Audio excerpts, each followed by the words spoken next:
comércio exterior é a troca de bens e de serviços realizada entre países. Quando um país vende para outro, a operação é chamada de exportação. Quando compra, realiza uma importação. A balança comercial representa a diferença entre os valores vendidos e comprados. Em 2012, o Brasil exportou mais do que importou. Isso quer dizer que a balança comercial produziu um superávit. Quando as importações são maiores que as exportações, a balança comercial produz um déficit. O mesmo acontece com as nossas contas. Se gastamos menos do que ganhamos, fechamos o mês com saldo positivo, portanto, um superávit. Se gastamos mais do que recebemos, o saldo é negativo. Temos aí um déficit no nosso orçamento. Nos últimos anos, a balança comercial brasileira tem registrado mais saldos positivos do que negativos, ainda que o superávit varie para mais ou para menos. Nós tivemos o auge na primeira década dos anos 2000, com um boom que houve, uma explosão do mercado internacional com o ingresso da China na OMC, Organização Mundial do Comércio, que passou a demandar produtos internacionais e o Brasil aproveitou, digamos, esse aumento da demanda. A China é o principal parceiro comercial do Brasil. Também temos negócios importantes com os Estados Unidos e outros países da Ásia, América Latina e Europa.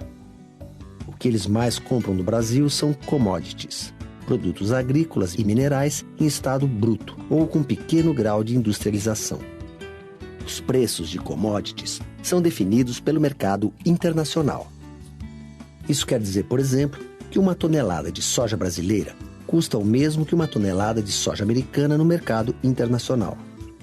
As commodities agrícolas, geralmente vendidas em estado bruto, também são chamadas de bens primários, ainda que o modo de produção tenha se sofisticado muito nas últimas décadas.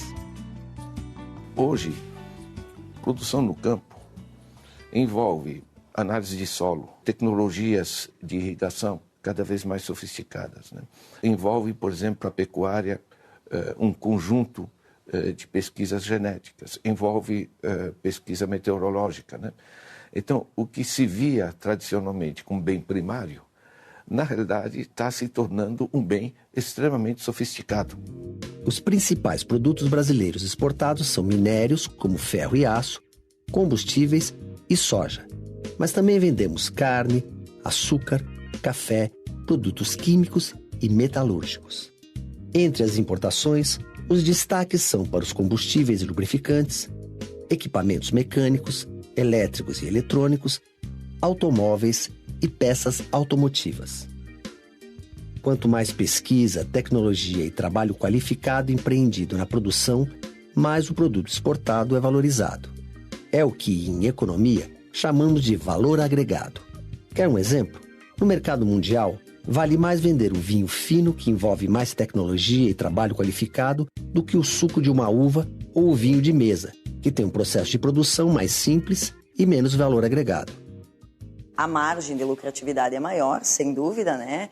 E, além disso, nós estamos mostrando para o mundo que a gente tem produto de qualidade. Essa vinícola em Bento Gonçalves, no Rio Grande do Sul, exporta vinhos para mais de 20 países como os Estados Unidos, Japão, Inglaterra e Alemanha. Os cuidados para atender aos padrões internacionais de qualidade vão desde o plantio até a embalagem. E envolvem uma série de profissionais que há alguns anos atrás não faziam parte da cadeia produtiva. Os agricultores que plantam e colhem a uva passaram a ser orientados por agrônomos. Na vinícola, o processo de produção é acompanhado por enólogos, que são os especialistas em vinho. Na parte administrativa, foram contratados especialistas em leis internacionais e em comércio exterior.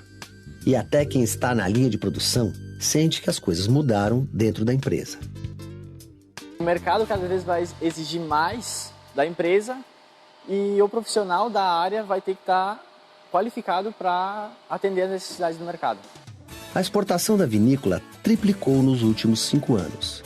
E o objetivo este ano é dobrar o volume exportado no ano anterior. Mas para atingir essa meta, a empresa tem muitos desafios para vencer. Hoje o vinho no Brasil é um produto caro comparado com preços mundiais de vinho. Isso devido a vários fatores. Um deles são os impostos que a gente paga, não para exportar, mas para o vinho ficar pronto. Então, isso eu acredito que seja a principal barreira.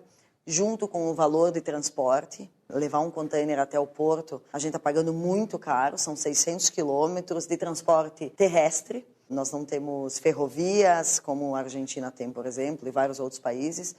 Dificuldades no próprio porto, por falta de espaço, muitos navios não atracam no porto, aí fica nosso container parado 1, 2, 3 semanas no porto. A falta de ferrovias e portos eficientes afeta não só o vinho, mas todas as exportações brasileiras. Fica mais caro transportar soja do Mato Grosso, Goiás até o Porto de Santos do que do Porto de Santos até a China. O desempenho do comércio exterior depende também de fatores externos. Uma crise deflagrada na Europa e nos Estados Unidos tem efeitos na economia mundial e pode desacelerar o ritmo das importações e exportações em outros países. Por isso, é importante diversificar os parceiros comerciais e, principalmente, fortalecer o mercado interno. Com a crise de 2007, a crise mundial, em que os mercados internacionais perderam da sua força, foi muito importante para empresários brasileiros poderem se reconverter, vender para o mercado interno. Então, por exemplo, os exportadores de carne, os grandes matadouros, né, ficaram felizes no momento que estava muito difícil vender no mercado internacional, puderam baixar um pouco os preços, né, e o povo brasileiro de poder comer seu bife também ficou feliz. Né?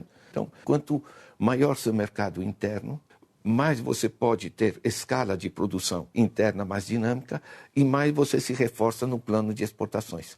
Então, na realidade, é um conceito conjugado de políticas. Para se fortalecer diante do mercado global, alguns países formaram blocos econômicos. É o caso da União Europeia, com 28 países membros. Do NAFTA, que reúne Estados Unidos, Canadá e México, e do Mercosul, formado por Brasil, Argentina, Uruguai, Paraguai e, mais recentemente, a Venezuela.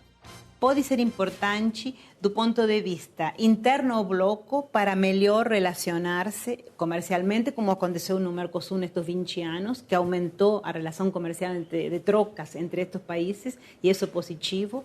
Mas também é importante para países como os nossos, do ponto de vista, podemos dizer assim, diplomático, para sentar-se na mesa de negociações perante outros blocos.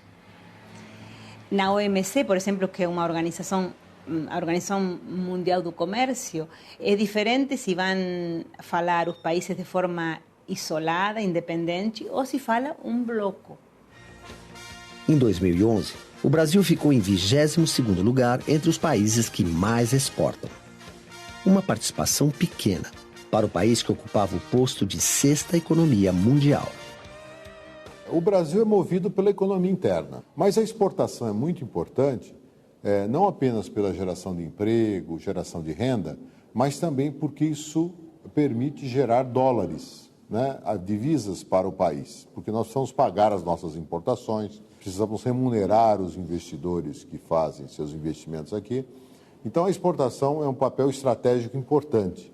Eu vejo o Brasil não só como numa situação internacional positiva, mas crescentemente positiva, né? Temos a maior reserva mundial de terra agrícola parada, como temos também água em grande quantidade. Então, a prazo, digamos, a gente virar um celeiro mundial em termos rurais, não é primário e não é negativo. Isso é muito positivo, sobretudo se a gente passar a transformar essas commodities no próprio Brasil e não exportar elas em bruto.